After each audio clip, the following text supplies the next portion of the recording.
Hello friends, आपका स्वागत है हमारे यूट्यूब चैनल गॉडसन इन्फो पर।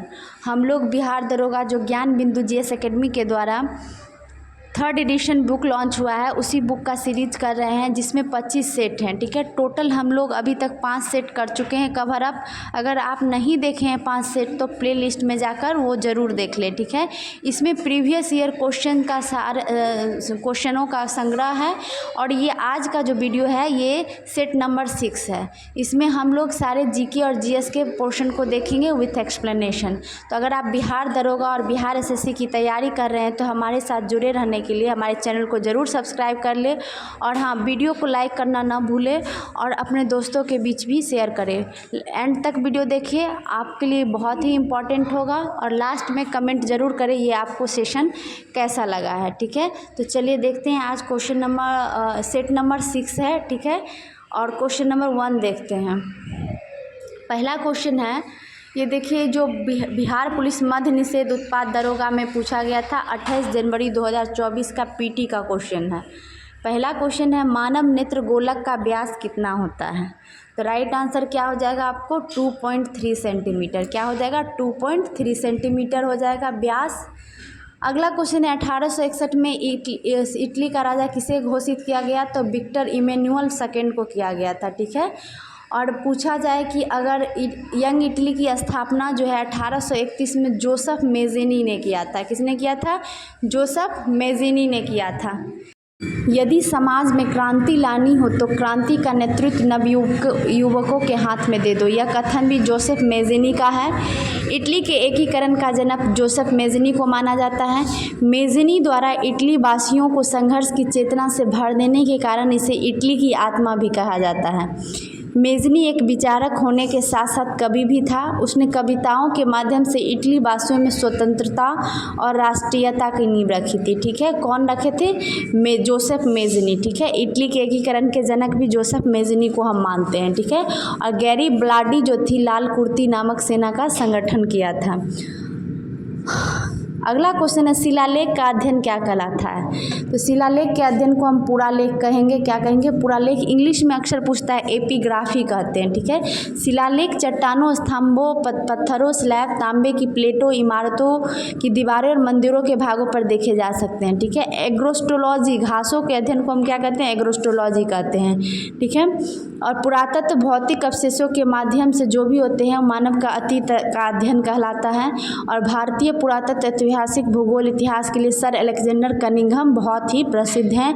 इन्हें भारतीय पुरातत्व सर्वेक्षण विभाग का जनक माना जाता है। अगला क्वेश्चन है, बालाघाट किस राज्य में स्थित है? तो बालाघाट आपको किस राज्य में स्थित है? तो यह आपको मध्य प्रदेश में स्थित है। ठीक है, बालाघाट का अर्थ होता है घाटों के ऊपर एक शहर। और बालाघाट में प्राकृतिक मनोरम दृश्यों में नस्लेहार बांध, धूती बांध और गांगुलपारा झरना शामिल है। बैन गंगा नदी यहाँ से होकर बहती है। ठीक है, बालाघाट मध्य प्रदेश का सर्वाधिक लिंगानुपात वाला जिला है। कुछ इंपॉर्टेंट पॉइंट है यहाँ, जैसे मध्य प्रदेश का मुंबई किसे कहते हैं? तो इंदौर। भारत का इथोपिया मध्य प्रदेश को। उदयगिरी की गुफाएं विदिशा जिला Madhya Pradesh. National news print एवं पेपर मिल कहाँ है? नेपानगर मध्य प्रदेश में स्थित है। राम रोटी योजना भोपाल, इंदौर, जबलपुर एवं ग्वालियर में शुरू हुआ था राम रोटी योजना। ठीक है, भारत के कुछ प्रमुख घाटी हैं, जैसे बराक घाटी जो कि असम में है, बसपा घाटी हिमाचल प्रदेश और ब्रह्मपुत्र घाटी असम में है। और देखिए यहाँ है दाहानू घाटी जम्मू कश्मीर, बिहिंग घाटी अरुणाचल प्रदेश, हरकी-दून घाटी उत्तराखंड, ऊटी घाटी उत्तराखंड, नर्मदा घाटी मध्य प्रदेश, नुब्रा घाटी लद्दाख। ये बहुत ही इम्पोर्टेंट है। नुब्रा घाटी, शांत घाटी केरल। ये दोनों इम्पोर्टेंट है, नुब्रा और शांत। अगला क्वेश्चन है, सीमा सड़क संगठन की स्थापना कब हुई थी? तो यह आपको 1960 में हुई थी। कब हुई थी? सीमा सड़क जिसको बीआरओ भी कहते हैं हम लोग, 1960 में हुई थी। ठीक है, भारत में एक सड़क निर्माण कार्यकारी बल है जो भारत के सीमावर्ती क्षेत्रों में प्रतिकूल परिस्थितियों का सामना करते हुए सड़क, मार्ग एवं पुल का निर्माण सुलभ बनाने का कार्य करता है। ठीक है, तो इसकी गठन कब हुई थी? तो 1960 में हुई थी, यह ध्यान रखिएगा। इसका मुख्यालय कहाँ है? नई दिल्ली में है और यह संगठन रक्षा मंत्रालय के अंतर्गत आता है। और इन्होंने क्या किया था, 64वां स्थापना दिवस मनाया है 2023 में। ठीक है, कुछ यहाँ पर संगठन है जो कि इम्पोर्टेंट है, जैसे रक्षा अनुसंधान एवं विकास संगठन DRDO, जिसका मुख्यालय नई दिल्ली में 1958 में स्थापना हुआ था। फिर आपको इसरो की बात करें तो बेंगलुरु में मुख्यालय है, 1969 में हुआ था स्थापना। भारतीय रिजर्व बैंक मुंबई में है, 1935। भारतीय मानक ब्यूरो दिल्ली, 1986। भारतीय क्रिकेट नियंत्रण बोर्ड मुंबई, 1928। और भारतीय जीवन बीमा निगम जो ये LIC कहते हैं मुंबई में है, 1956 में हुआ था। ठीक है, चलिए बढ़ते हैं अगले प्रश्न की तरफ। BRO का जो कह रहा महानिदेशक कौन है, तो लेफ्टिनेंट जनरल रघु श्रीनिवासन है। ठीक है, कौन है, रघु श्रीनिवासन। अगला उपभोक्ता संरक्षण अधिनियम कोपरा कब आया था। ठीक है, उपभोक्ता संरक्षण अधिनियम 1986 में लाया गया था। ठीक है, और उपभोक्ता के हितों की रक्षा के लिए यह 1986 में बनाया गया था। कौन, उपभोक्ता संरक्षण अधिनियम। ठीक है, इसमें क्या होता है, समस्याओं और इससे संबंधित मामलों के समाधान के लिए उपभोक्ता परिषद तथा अन्य प्राधिकरणों के गठन का प्रावधान करता है। इसे उपभोक्ता संरक्षण के क्षेत्र में इसे मैग्ना कार्टा कहा जाता है। तो 1986 में हुआ था। ठीक है, यह भोपाल गैस त्रासदी के बाद भारत सरकार ने संविधान के अनुच्छेद 253 के तहत पर्यावरण संरक्षण अधिनियम 1986 को पारित किया था। तो ये चीज़ आप ध्यान रखिएगा।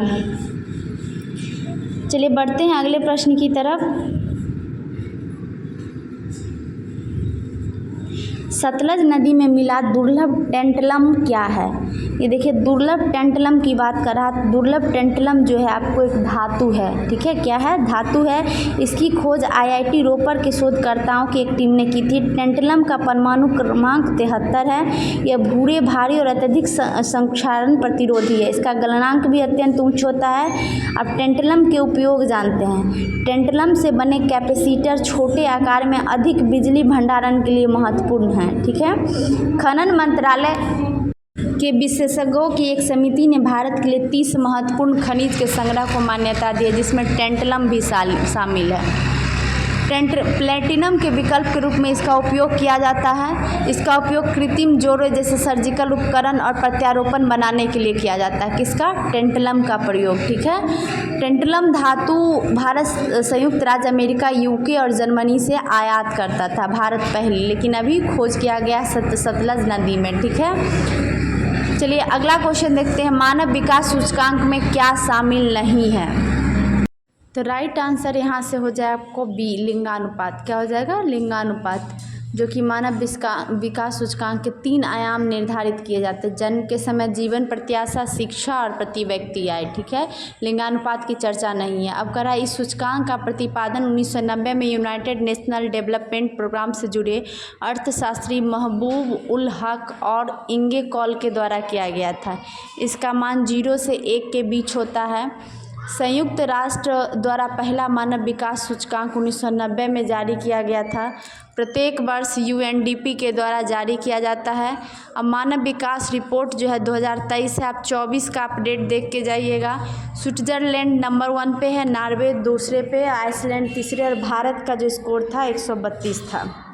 अगला प्रश्न है, कृषि में किस प्रकार की बेरोजगारी पाई जाती है। तो इसमें जो है छिपी हुई बेरोजगारी होती है, जिसे कभी कहीं छिपी नहीं देखे प्रच्छन्न या अदृश्य बेरोजगारी भी लिखा रहता है। ठीक है, तो प्रच्छन्न याद रखिएगा। प्रच्छन्न या छिपी बेरोजगारी वह बेरोजगारी है जिसमें किसी कार्य को करने के लिए जितने श्रमिक की आवश्यकता होती है उससे अधिक श्रमिक काम पर लगे रहते हैं। ठीक है, जैसे कि खेतों में काम है, अगर एक भी श्रमिक से हो सकता है, लेकिन वहाँ पर उसके बच्चे पत्नी सारे लगे रहते हैं, तो वो किस प्रकार की बेरोजगारी कर रहे हैं, तो प्रच्छन्न बेरोजगारी कर रहे हैं। ठीक है, एक होता है संरचनात्मक बेरोजगारी, जो अर्थव्यवस्था में संरचनात्मक परिवर्तन के कारण उत्पन्न होती है, जैसे औद्योगिक ढांचे के पिछड़ेपन, सीमित पूंजी, पुरानी उत्पादन इत्यादि। अगला है मौलिक अधिकार का उल्लंघन है। राइट आंसर इसका B हो जाएगा, न्यूनतम मजदूरी ना देना। ठीक है, किताब छापने पे प्रतिबंध, ये सब सही है। करा न्यूनतम मजदूरी ना देना मौलिक अधिकार का उल्लंघन है। People's union for democratic rights बनाम भारत संघ मामला 1982 में उच्चतम न्यायालय ने यह कहा कि कर्मकारों को न्यूनतम मजदूरी का भुगतान न करना उन्हें मूलभूत मानवीय गरिमा के साथ जीवित रहने का अधिकार से वंचित करने के तुल्य है और यह अनुच्छेद 21 का उल्लंघन है। ठीक है, तो ये सारे जो हैं आपको अनुच्छेद 21 क्या कहता है, जीवन जीने और प्राण एवं दैहिक स्वतंत्रता। ठीक है, चलिए बढ़ते हैं अगले प्रश्न की तरफ। ये जो मौलिक अधिकार है संविधान के किस भाग में है, तो भाग 3 में। अनुच्छेद की बात करें, अनुच्छेद 12 से 35 तक है। ठीक है, और इसे भारत का मैग्ना कार्टा भी कहा जाता है। और ये किसके संविधान से लिया गया है, तो अमेरिका के संविधान से लिया गया है। ये सारे आप मौलिक अधिकार के लिए फैक्ट याद रखिएगा। अनुच्छेद 21 में कुछ महत्वपूर्ण अधिकार हैं। हथकड़ी लगाने के विरुद्ध अधिकार, बंधुआ मजदूरी करने के विरुद्ध अधिकार, निःशुल्क कानूनी सहायता का अधिकार, आपातकालीन चिकित्सा सुविधा का अधिकार, पहाड़ी क्षेत्रों में मार्ग का अधिकार, ये सब अनुच्छेद 21 में महत्वपूर्ण अधिकार हैं। अगला है, देखिए, खाली स्थान को किस प्रीपोजिशन से भरा जा सकता है। He was jealous of her success हो जाएगा। ठीक है, चलिए, ये जो है आपको करा, भारतीय बैडमिंटन खिलाड़ी सात्विक साईराज रंकीरेड्डी ने कितने किलोमीटर प्रति घंटे की रफ्तार से स्मैश लगाकर बैडमिंटन में किसी पुरुष खिलाड़ी द्वारा सबसे तेज हिट का रिकॉर्ड बनाया है। तो ये 565 किलोमीटर पर आवर हो जाएगा। तो ये सात्विक साईराज रंकीरेड्डी, याद रखिएगा, किस खेल से संबंधित है, तो बैडमिंटन से संबंधित है। ठीक है, और ये हाल ही में चिराग शेट्टी के साथ मिलकर इंडोनेशिया ओपन सुपर 1000 खिताब जीता है। हंगुल क्या है, अगला क्वेश्चन क्या है, हंगुल क्या है, तो कश्मीरी हिरन है। क्या है, कश्मीरी हिरन है, जो कि उत्तर भारत, पाकिस्तान, खासकर कश्मीर में पाए जाने वाली लाल हिरन की नस्ल है। कश्मीर का दाचीगाम राष्ट्रीय उद्यान इस हिरन के लिए प्रसिद्ध है और जम्मू और कश्मीर का राज्य पशु है। हंगुल का वैज्ञानिक नाम है सर्वस एल्फोस हंगुल। ठीक है, पहली बार अल्फ्रेड वैगनर द्वारा वर्ष 1844 में इस प्रजाति को चिन्हित किया गया था। IUCN के रेड डेटा बुक में हंगुल को विलुप्त प्राय पशु घोषित किया गया है। हंगुल परियोजना का शुभारंभ 1970 में किया गया था। यहाँ देखिए कुछ राजकीय पशु हैं, जैसे बिहार का कौन है, बैल है। ठीक है, झारखंड हाथी, उड़ीसा सांभर हिरन, पंजाब का काला हिरन, राजस्थान चिंकारा, आंध्र प्रदेश का काला हिरन, गुजरात एशियाई शेर और महाराष्ट्र का विशालकाय गिलहरी है। कह रहा है कि देखिए नेक्स्ट क्वेश्चन, जी आकाश किस खेल से संबंधित हैं, तो ये आपको शतरंज से हो जाएगा। तमिलनाडु के जी आकाश हैं, जो देश के 66वें शतरंज ग्रैंड मास्टर हैं। पी श्याम निखिल 85वीं 85th ग्रैंड मास्टर है। फिर विद्युत धारा का एसआई मात्रक क्या है, तो एम्पियर राइट हो जाएगा। विद्युत धारा का एसआई मात्रक क्या है, एम्पियर है। विद्युत आवेश के प्रवाह की दर को विद्युत धारा कहते हैं। विद्युत धारा को एकांक समय में किसी विशेष क्षेत्र से प्रवाहित आवेश के परिणाम द्वारा व्यक्त किया जाता है। जैसे विद्युत धारा एक कैसी राशि है, अदिश राशि है। ठीक है, I बराबर क्या होता है, Q/T। अब फिर नेक्स्ट क्वेश्चन है, उगादी उत्सव आज में मनाया जाता है, ये पूछ रहा है। राइट आंसर हो जाएगा कर्नाटक। देखिए यहाँ कुछ उत्सव है, खीर भवानी जम्मू कश्मीर, सिंधु दर्शन लद्दाख, नुआखली ओडिशा, तवांग अरुणाचल प्रदेश, संगाई मणिपुर, नमस्ते ओरछा मध्य प्रदेश, गुड़ी पड़वा महाराष्ट्र, बोनालू या बाथुकम्मा तेलंगाना, उत्तरायण बेस्तु वरस गुजरात, फूलदेई उत्तराखंड। ठीक है, ये सारे उत्सव हैं। अगला क्वेश्चन है, बमाको किस देश की राजधानी है। बमाको जो है आपको माली की राजधानी है। कहाँ की है, माली की राजधानी है। इसकी जो करेंसी है वेस्ट अफ्रीकन CAF फ्रैंक है। ठीक है, कार्यकारी भाषा यहाँ का फ्रेंच है माली का। और आदर्श वाक्य जो कहे, अन पीपल अन बट UN फोई फ्रेंच का है। एक लोग एक साक्ष्य एक विश्वास, इसका मतलब होता है। 22 सितंबर 1960 को सूडान और सेनेगल ने फ्रांस से आज़ादी पाकर माली फेडरेशन के रूप में स्थापित हुए थे। ठीक है, इसीलिए यहाँ की भाषा कैसी है, फ्रेंच है। अगला है, लेमरू हाथी रिजर्व किस राज्य में स्थित है, तो ये छत्तीसगढ़ में। लेमरू हाथी रिजर्व कहाँ है, छत्तीसगढ़ में है। ठीक है, छत्तीसगढ़ के कोरबा जिला में है ये। और छत्तीसगढ़ के कुछ संरक्षित क्षेत्र हैं, जैसे Achanakmar tiger reserve, Indravati tiger reserve, Sitanadi Udanti tiger reserve, Kanger घाटी राष्ट्रीय उद्यान, बादल खोल तमोट पिंगला हाथी अभ्यारण्य, ये सारे कहाँ के हैं, छत्तीसगढ़ के हैं। नेक्स्ट है बेलाडीला की खान किस राज्य में है? तो बेलाडीला की खान जो है आपको छत्तीसगढ़ में है। कहाँ है? छत्तीसगढ़ में है। और यह लौ खदान है, ठीक है। इसमें सुपर हाई ग्रेड के रूप में जाना जाता है इसे, जिसमें 66% से अधिक लौह सामग्री होती है बेलाडीला की खान में। यहाँ कुछ खदान है जैसे रत्नागिरी, चांदा कहाँ है? महाराष्ट्र, सिंहभूम, पलामू, हजारीबाग झारखंड, बस्तर, दुर्ग, बिलासपुर छत्तीसगढ़, क्योंझर, मयूरभंज उड़ीसा, बेलारी, चित्रदुर्ग कर्नाटक, ये सारे इम्पोर्टेंट खदान हैं। अगला क्वेश्चन है राष्ट्रीय प्रदूषण नियंत्रण दिवस किस दिन मनाते हैं? राष्ट्रीय प्रदूषण नियंत्रण दिवस की बात करा तो राइट आंसर हो जाएगा 2 दिसंबर। क्या हो जाएगा? 2 दिसंबर हो जाएगा। 2 दिसंबर को ही हम ये राष्ट्रीय प्रदूषण रोकथाम दिवस मनाते हैं, ठीक है। यह दिवस उन लोगों की याद में मनाया जाता है जिन्होंने 2-3 दिसंबर 1984 की रात को भोपाल गैस त्रासदी में अपनी जान दी थी। इसलिए याद रखिएगा 2 दिसंबर को यह मनाया जाता है। इस त्रासदी के बाद यह दिवस मनाया जा रहा है। थीम 2023 पूछे स्वच्छ और स्वस्थ ग्रह के लिए सतत विकास है। क्या है? सतत विकास है। अब कुछ इम्पॉर्टेंट डे है, मैंने सेपरेट वीडियो भी बनाया है इम्पॉर्टेंट डे पर, वो आप ज़रूर देखें। अब विश्व एड्स दिवस 1 दिसंबर, कंप्यूटर साक्षरता दिवस 2 दिसंबर, अंतर्राष्ट्रीय दिव्यांगजन दिवस 3 दिसंबर, युवा कौशल दिवस 15 जुलाई, राष्ट्रीय शिक्षा दिवस 11 नवंबर को। अगला क्वेश्चन है Bharat the mother of democracy portal किस मंत्रालय ने लॉन्च किया है? इसका राइट आंसर हो जाएगा संस्कृति मंत्रालय, ठीक है। 16 भाषाओं में उपलब्ध है यह पोर्टल। अगला है अंतर्राष्ट्रीय ग्रामीण महिला दिवस किस दिन मनाया गया? तो अंतर्राष्ट्रीय ग्रामीण महिला दिवस 15 अक्टूबर को मनाया गया है। अगला क्वेश्चन है किसके शरीर में एक चक्र में केवल एक बार ही रुधिर हृदय में जाता है? आंसर हो जाएगा मछली, ठीक है। मछली के शरीर में एक चक्र में केवल एक बार ही रुधिर हृदय में जाता है।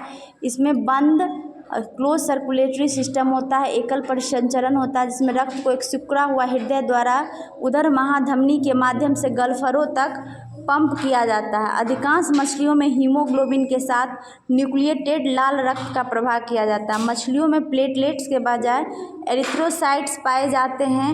पोषक तत्व का परिवहन प्लाज्मा द्वारा होता है, ठीक है। अगला क्वेश्चन है ट्रांस साइबेरियन रेल मार्ग की लंबाई कितनी है? ये सबसे बड़ी दुनिया की सबसे बड़ी रेलवे मार्ग है। इसकी लंबाई 9322 किलोमीटर है, ठीक है।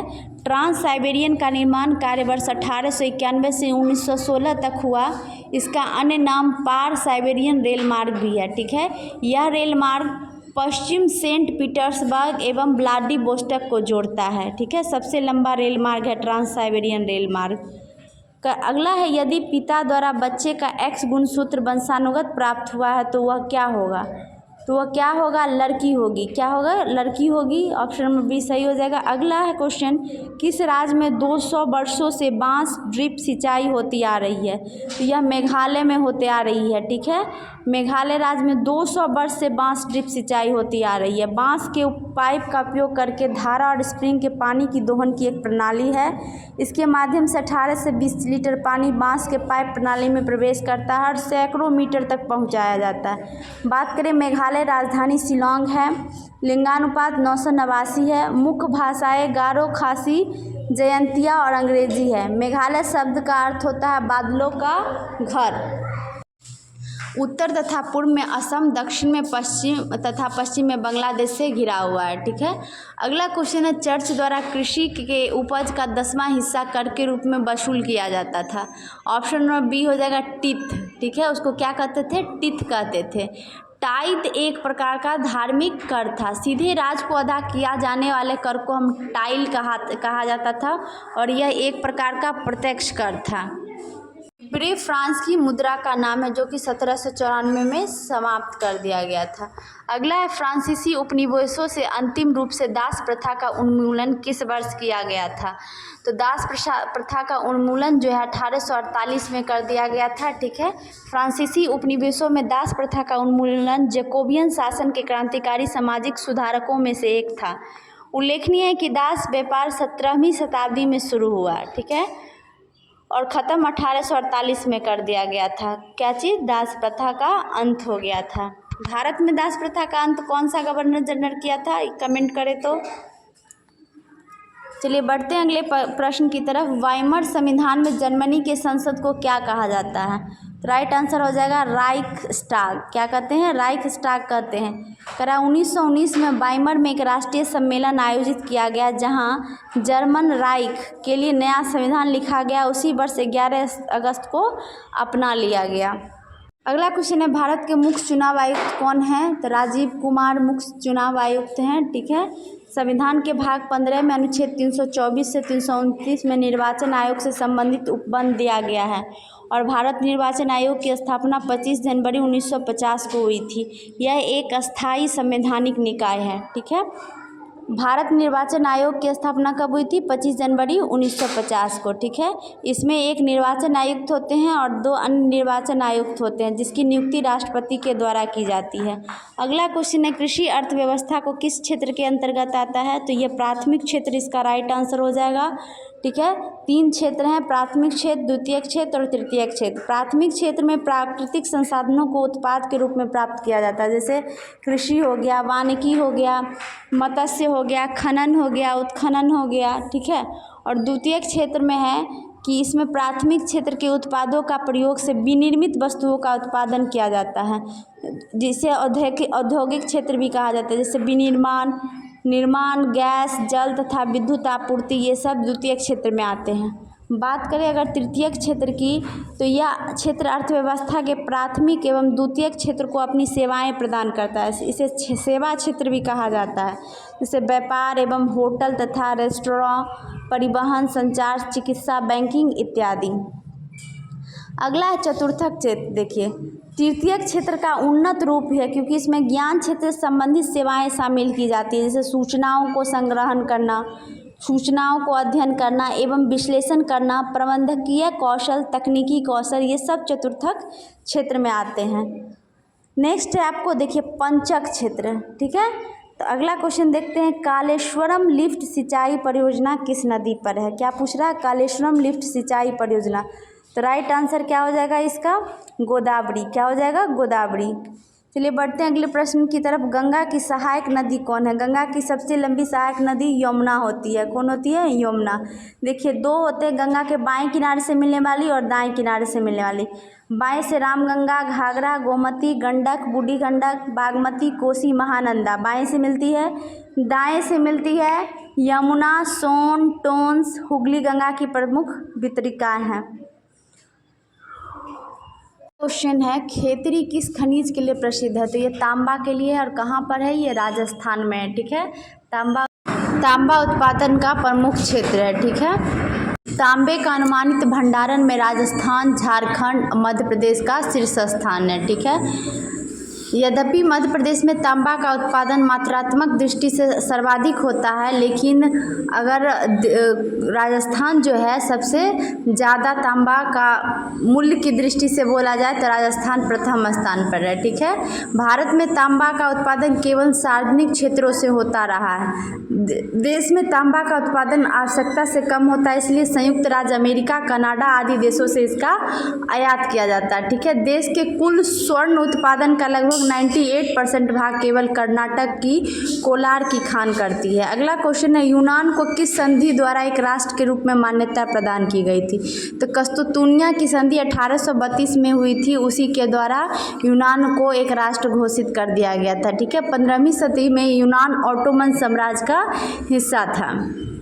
अगला प्रश्न है, एमनेस्टी इंटरनेशनल किससे संबंधित है? यह मानवाधिकार से हो जाएगा। यह गैर सरकारी संगठन है और इसकी स्थापना 1961 में पीटर बेंसन नामक एक ब्रिटिश वकील द्वारा की गई थी। मुख्यालय कहाँ है? लंदन में है। ठीक है। इस संगठन का लक्ष्य एक ऐसी दुनिया का निर्माण करना है जहाँ प्रत्येक व्यक्ति मानवाधिकारों का सार्वभौम घोषणा और अन्य अंतर्राष्ट्रीय मानवाधिकार संबंधी दस्तावेजों में निर्धारित अधिकारों का उपयोग कर सके। कुछ देखिए संगठन है, जैसे WTO 1995 में हुआ था, मुख्यालय जेनेवा है। इंटरपोल 1923 लियोन UNDP 1965 न्यूयॉर्क और OECD 1961 पेरिस में है। अगला है उत्तराखंड में किस सुरंग में 41 मजदूर के लिए रेस्क्यू ऑपरेशन चलाया गया था? तो यह सिलक्यारा सुरंग में चलाया गया था। कहाँ चलाया गया था? सिलक्यारा सुरंग में। ठीक है, यहाँ 41 मजदूर फंसे हुए थे। पुष्कर सिंह धामी की सरकार में 41 मजदूरों के लिए 1-1 लाख रुपये की राहत राशि देने का ऐलान किया गया था। ठीक है, कौन से सुरंग में? सिलक्यारा सुरंग में। चलिए बढ़ते हैं अगले प्रश्न की तरफ। सर्वप्रथम भारत की यात्रा की, सबसे पहले भारत की यात्रा किसने की थी? तो मेगास्थनीज ने की थी। ठीक है, सेल्यूकस निकेटर के राजदूत मेगास्थनीज भारत की यात्रा करने वाले प्रथम विदेशी यात्री थे। मेगास्थनीज ने चंद्रगुप्त मौर्य के शासनकाल के दौरान भारत का दौरा किया था। इसकी पुस्तक का क्या नाम था? इंडिका नाम था। वीडियो को लाइक करना ना भूलें। अगला देखिए, इंडिका में तत्कालीन भारत की सामाजिक, आर्थिक, राजनीतिक, धार्मिक स्थिति का वर्णन है। बात करें फाहियान की, तो चंद्रगुप्त द्वितीय के दरबार में चीनी यात्री फाहियान आया था। ठीक है, अगला क्वेश्चन है, प्रथम गौरी लंकेश अवार्ड किसे प्रदान किया गया था? तो यह रवीश कुमार को किया गया था। इन्हें 22 सितंबर 2019 को यह पुरस्कार मिला। ठीक है, जागरूक समाचार विश्लेषण के लिए गौरी लंकेश पुरस्कार उन्हें दिया गया था। अन्य पाठ नाम का अखबार भी इस कार्यक्रम में विमोचित किया गया था। ठीक है, रवीश कुमार को 2019 में रमन मैग्सेसे पुरस्कार से भी सम्मानित किया गया है। ठीक है, अगला क्वेश्चन है, विनिर्माण अर्थव्यवस्था के किस क्षेत्र में आता है? तो विनिर्माण अभी जस्ट मैंने बताया था द्वितीयक क्षेत्र में आता है। किस में आता है? द्वितीयक क्षेत्र में। और कृषि प्राथमिक क्षेत्र में। अगला है, भारत के विभाजन के संदर्भ में असत्य कथन चुने। द्विराष्ट्र का सिद्धांत लागू था। ऑप्शन नंबर यही गलत हो जाएगा। ठीक है, कह रहा है कि मार्च 1947 में वायसराय बनकर भारत आए लॉर्ड माउंटबेटन ने कांग्रेस और मुस्लिम लीग के नेताओं से बातचीत के बाद समझौते का एक रास्ता निकाला कि देश स्वाधीन तो होगा मगर एक नहीं रहेगा। भारत का विभाजन होगा और भारत के साथ पाकिस्तान नामक एक नया राज्य भी स्थापित होगा।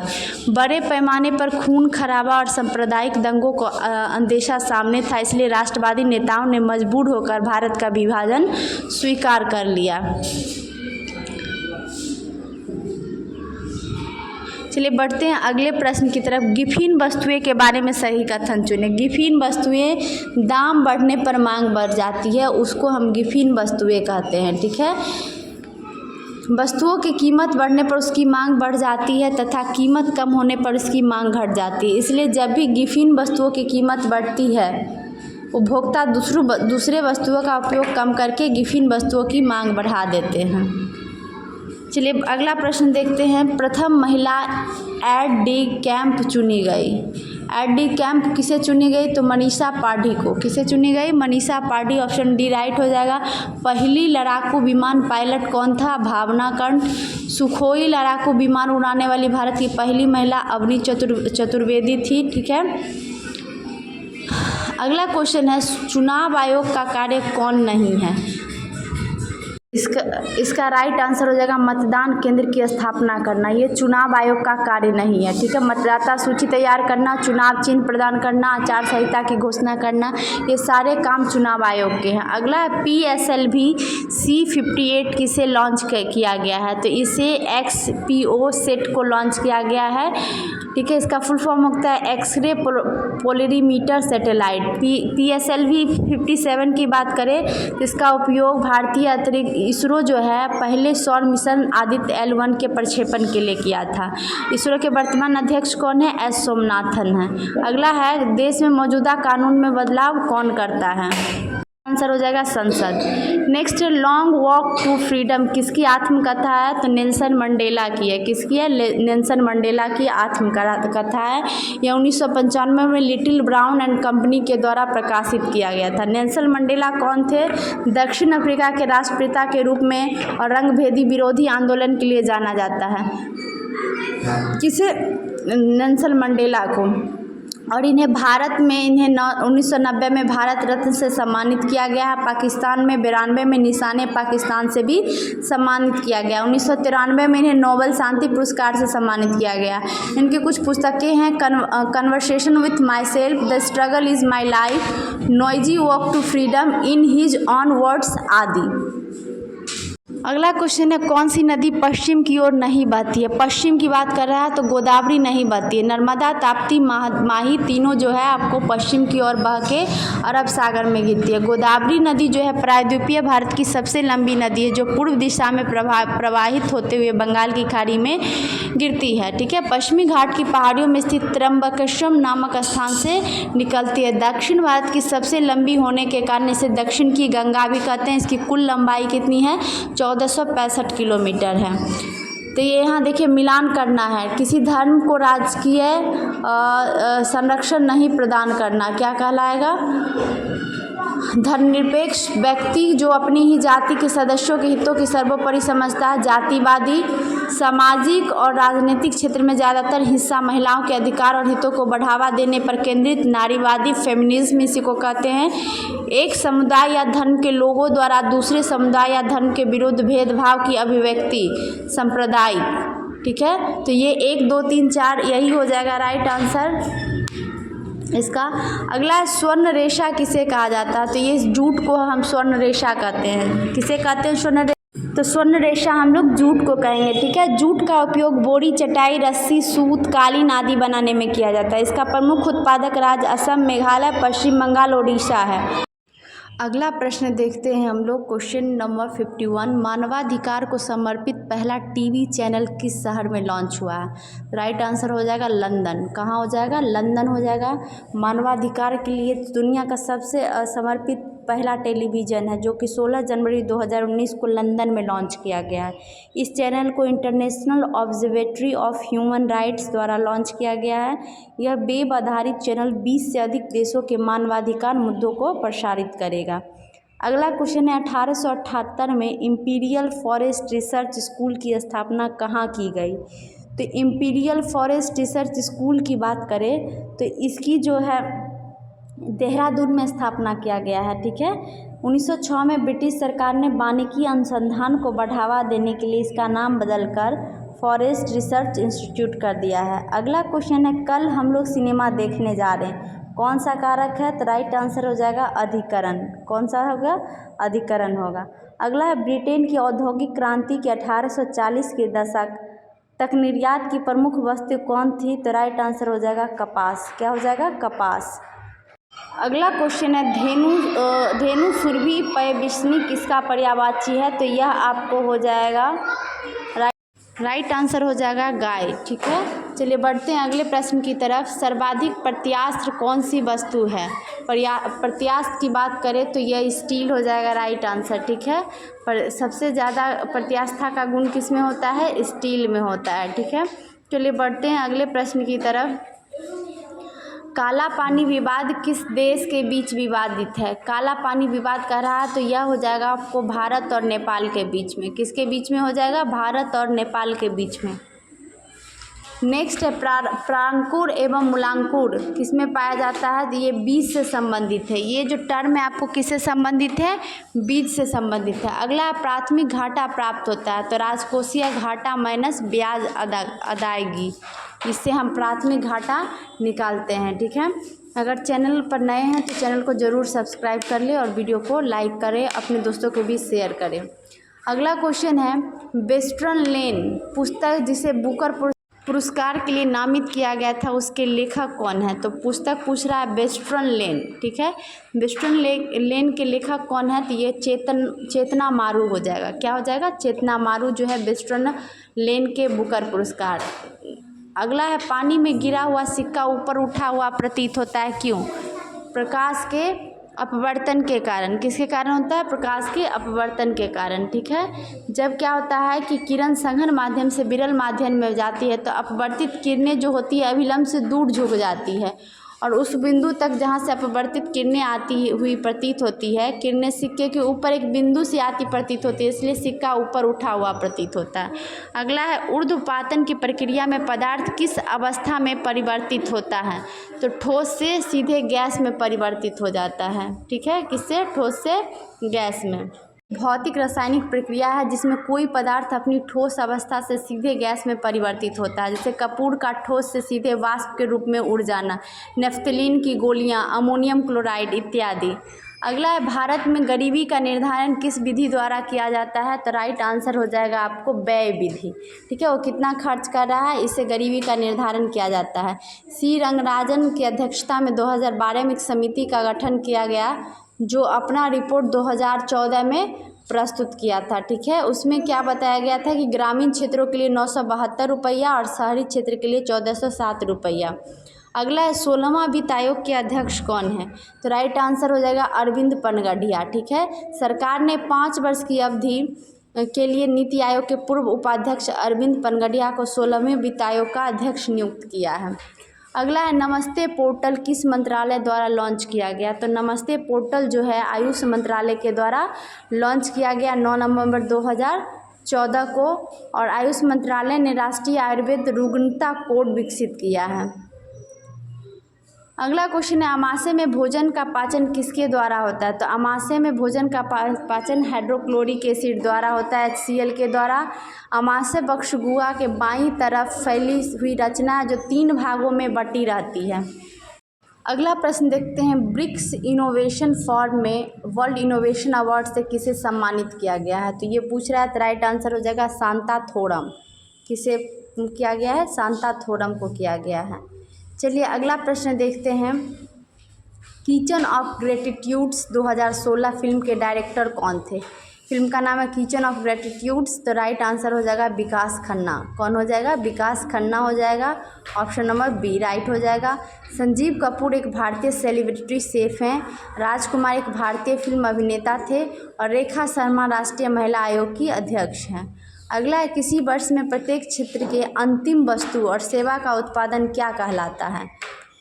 अंतिम वस्तु और सेवा का उत्पादन क्या कहलाता है? तो राइट आंसर हो जाएगा उस क्षेत्र का कुल उत्पादन। क्या हो जाएगा? उस क्षेत्र का कुल उत्पादन। फिर सौर ऊर्जा से बल्ब जलाने हेतु परिवर्तित ऊर्जा होती है, क्या होगा? सौर ऊर्जा से विद्युत ऊर्जा में जाएगा, कन्वर्ट होगा। ठीक है, नेक्स्ट क्वेश्चन देखते हैं, दुर्लभ लाल अरोरा प्रकाश किस संस्था द्वारा देखा गया था? तो ये लद्दाख ऑब्जर्वेटरी के द्वारा देखा गया था दुर्लभ लाल अरोरा प्रकाश, जो कि दक्षिणी गोलार्ध में इसे अरोरा ऑस्ट्रेलियस और सदर्न लाइट्स के नाम से भी जाना जाता है। बहुराष्ट्रीय निगम से संबंधित सही कथन चुने कह रहा है, तो यह हो जाएगा बहुराष्ट्रीय। ए और बी दोनों सत्य हैं। ठीक है, बहुराष्ट्रीय कंपनी जो होती है एक से अधिक देशों में उत्पादन एवं नियंत्रण और स्वामित्व रखती है, जैसे Ford motor, Samsung, Coca Cola हो गया। यह उत्पादक लागत में कमी करने और अधिक लाभ कमाने के उद्देश्य से किसी स्थान या देश में उत्पाद के लिए प्रतिष्ठान स्थापित करता है जहां उसे सस्ती भूमि, श्रम तथा कच्चा माल मिलता है। चलिए अगला प्रश्न देखते हैं, जलवायु परिवर्तन पर नज़र रखने हेतु G20 सैटेलाइट किस देश द्वारा लॉन्च किया गया है? G20 सैटेलाइट जो है भारत के द्वारा लॉन्च किया गया है। अगला क्वेश्चन है, WTO का पूर्ववर्ती संस्था के रूप में किसे जाना जाता है? तो WTO के रूप में टैरिफ और व्यापार पर सामान्य समझौता। अगला है, तटरक्षक बल की स्थापना कब हुई? तो 1 फरवरी 1977 को हुई थी। यह विश्व में चौथे सबसे बड़े तटरक्षक बल है। रक्षा मंत्रालय के तहत कार्यरत एक सशस्त्र बल की खोज और बचाव एवं समुद्री कानून प्रवर्तन एजेंसी है। इसका मुख्यालय कहाँ है? तो नई दिल्ली में है। कहाँ है? नई दिल्ली में है। चलिए बढ़ते हैं अगले प्रश्न की तरफ।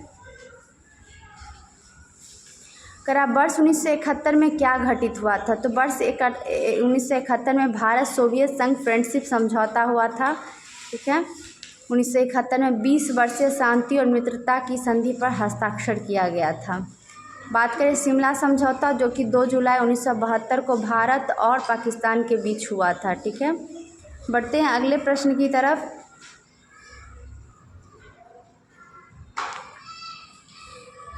जो भी चैनल पर नए हैं चैनल को सब्सक्राइब कर लें।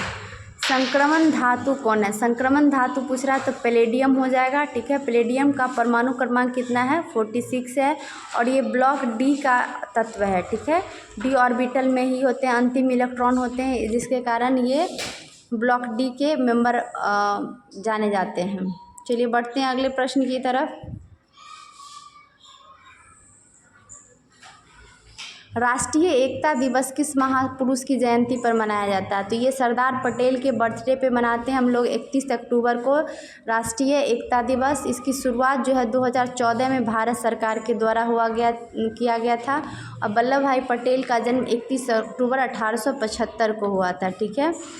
नव स्वतंत्र देश में राष्ट्रीय एकीकरण के प्रति उनकी प्रतिबद्धता संपूर्ण और समझौताहीन थी, जिसके कारण उन्हें भारत का लौह पुरुष भी कहा जाता है। अगला है समावेवी कौन प्रदर्शित करता है? तो राइट आंसर हो जाएगा ब्यूटेन और 2 मिथाइल प्रोपेन।